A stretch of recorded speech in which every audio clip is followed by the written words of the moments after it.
அஸ்ஸலாமு அலைக்கும் everyone, welcome back to our channel.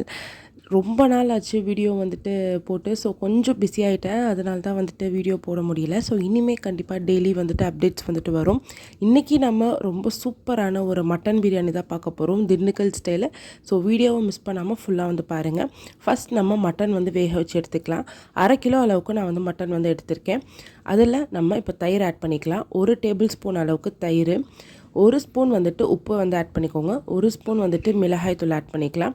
1/4 teaspoon இஞ்சி பூண்டு பேஸ்ட் ஆட் பண்ணிவிட்டு ஃபஸ்ட் இதை நம்ம நல்லா மிக்ஸ் பண்ணி விட்டுக்கலாம். எப்போவுமே சரி, மட்டன் வேக வைக்கும் போது மிளகாத்தூள் போட்டு வேக வச்சோம் அப்படின்னா அந்த கவுச்சி ஸ்மெல் நம்மளுக்கு இருக்காது. ஸோ கைகளிலே நல்லா மிக்ஸ் பண்ணிக்கோங்க. நல்லா மிக்ஸ் பண்ணிவிட்டு 1/2 கப் அளவுக்கு வாட்டர் ஆட் பண்ணிக்கோங்க. நிறையா பேருக்கு மட்டன் நல்லா குக்காகவே மாட்டேங்குதுங்கிறது ஒரு கம்ப்ளைண்ட்டாகவே இருக்கும். ஸோ அதுக்கான ஒரு சூப்பரான டிப்ஸ் தான் சொல்கிறேன். இந்த தேங்காய் சில்லை போட்டு வேக வச்சிங்கன்னா 5 விசிலில் சூப்பராக பஞ்சு மாதிரி வெந்துடும். இப்போது நம்ம பிரியாணி மசாலா மேக் பண்ணலாம். 2 டீஸ்பூன் முழு மல்லி ஆட் பண்ணியிருக்கேன். 1 டீஸ்பூன் சீரகம், 1/4 டீஸ்பூன் மிளகு, ஏலக்காய் பார்த்திங்க அப்படின்னா ஒரு 4 ஏலக்காய் எடுத்திருக்கேன். அடுத்து கல்பாசி, ஒரு பெரிய கல்பாசி ஃப்ளவர் எடுத்திருக்கேன். 2 துண்டு பட்டை, 4 கிராம்பு. அடுத்து ஜாதி பத்திரி பார்த்திங்க அப்படின்னா ஒன்று ஜாதி பத்திரி, 2 பிரியாணி இலை ஆட் பண்ணிக்கலாம். அடுத்து பார்த்திங்க அப்படின்னா அன்னாசிப்பூ, 2 அன்னாசிப்பூ ஆட் பண்ணியிருக்கேன். இதெல்லாமே லைட்டாக மிக்ஸ் பண்ணி விட்டுக்கோங்க. அடுத்து முந்திரி பருப்பு, ஒரு 6 முந்திரி பருப்பு, 1 ஸ்பூன் சோம்பு. இதெல்லாமே நல்லா நம்ம வாசனை வர அளவுக்கு நல்லா ட்ரை ரோஸ்ட் பண்ணி ஒரு பவுடராக மேக் பண்ணிக்கலாம். இந்த பிரியாணிக்கு முக்கியமான இன்க்ரீடியண்ட்டே அந்த கல்பாசி தான். ஸோ கண்டிப்பாக அதை ஆட் பண்ணிக்கோங்க. அடுத்து ஒரு மசாலா மேக் பண்ணலாம். 6 பச்சை மிளகாய், 10 பற்கள் பூண்டு, ஒரு 50 கிராம் அளவுக்கு சின்ன வெங்காயம் எடுத்து இதெல்லாமே நம்ம நல்லா அரைச்சி எடுத்துக்கலாம். ஸோ இப்போ நம்ம கறி வெந்துருச்சான்னு ஓப்பன் பண்ணி பார்க்கலாம். நல்லா குக் ஆகிருக்கும், ஏன்னா நம்ம அந்த தேங்காய் சில் போட்டிருக்கோம். ஸோ அதை ரிமூவ் பண்ணிவிட்டு இப்போ கறியை பிச்சு பார்க்கலாம். ஸோ பாருங்கள் எந்த அளவுக்கு கறி நல்லா பஞ்சு மாதிரி வெந்திருக்கு. ஸோ நான் கொடுத்த இந்த டிப்பை ஃபாலோ பண்ணிங்க அப்படின்னா உங்களுக்கு ஈஸியாக மட்டன் குக் ஆகிடும். ஸோ இனிமேல் மட்டன் குக் ஆகலை அப்படிங்கிற கவலையே வேண்டாம். ரொம்ப அழகாகவே சூப்பராக மட்டன் குக் ஆகிருக்கு. இப்போது நம்ம பிரியாணி மேக் பண்ணலாம். ஒரு பிரியாணி பாட் எடுத்துக்கோங்க. அதில் ஆயில் ஒரு 150 ml அளவுக்கு ஆயிலை ஆட் பண்ணிவிட்டு 2 பிரியாணி இலை ஆட் பண்ணிக்கலாம்.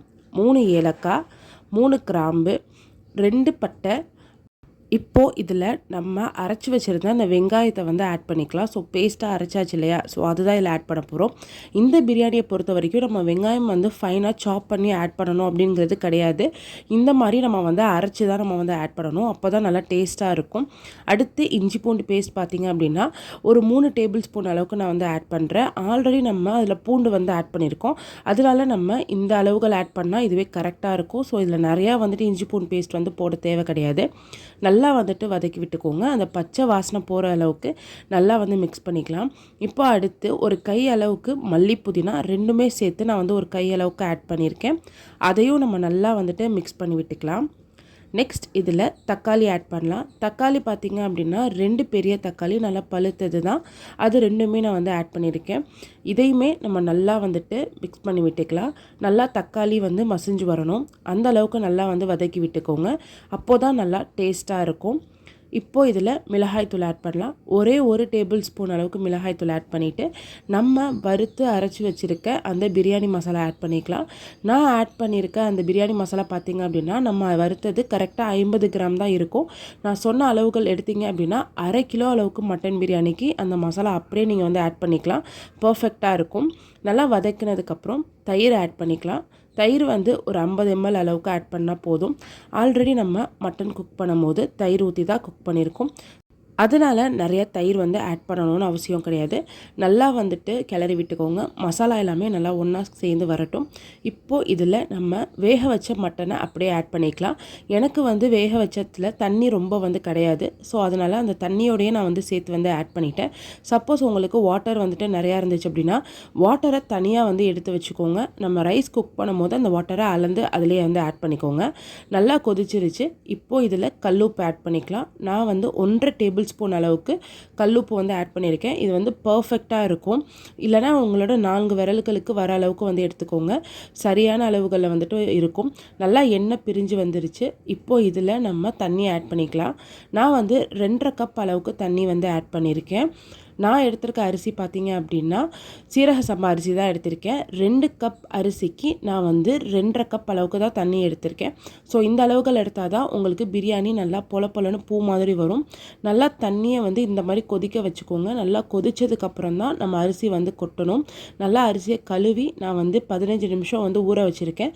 கரெக்டாக 15 நிமிஷம் மட்டும் ஊற வைங்க. அதுக்கு மேலே வந்து ஊற வைக்க வேணாம். அரிசியை கொட்டிட்டு நல்லா வந்து கிளறி விட்டுட்டு இந்த மாதிரி மூடி வச்சுருங்க. மூடி வச்சுட்டு கரெக்டாக பார்த்தீங்க அப்படின்னா ஒரு 15 நிமிஷத்தில் உங்களுக்கு எல்லாமே பிரியாணி வந்துட்டு இந்த மாதிரி வந்து சேராடி வர மாதிரி இருக்கும். அதாவது தண்ணியும் அரிசியும் சமமாக நம்மளுக்கு வந்துட்டு இருக்கும். இந்த ஸ்டேஜில் நம்ம வந்து மல்லி இலை வந்து மேலே வந்து ஆட் பண்ணிக்கலாம்.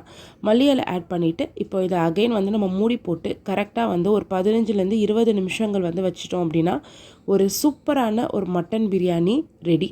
கண்டிப்பாக இந்த பிரியாணி ட்ரை பண்ணி பாருங்கள். அருமையாக இருக்கும். ரொம்ப டேஸ்ட்டாக வந்துட்டு இருக்கும். ரொம்ப மைல்டான ஒரு ஃப்ளேவரில் அப்படியே வந்துட்டு சாப்பிட சாப்பிட இன்னும் சாப்பிட்லாம் அப்படின்னு கண்டிப்பாக உங்களுக்கே தோணும்.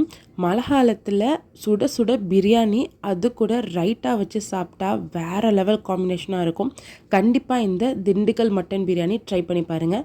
இந்த வீடியோ பிடிச்சிருந்தா எங்கள் சேனலை மறக்காமல் சப்ஸ்கிரைப் பண்ணிக்கோங்க. Bye friends.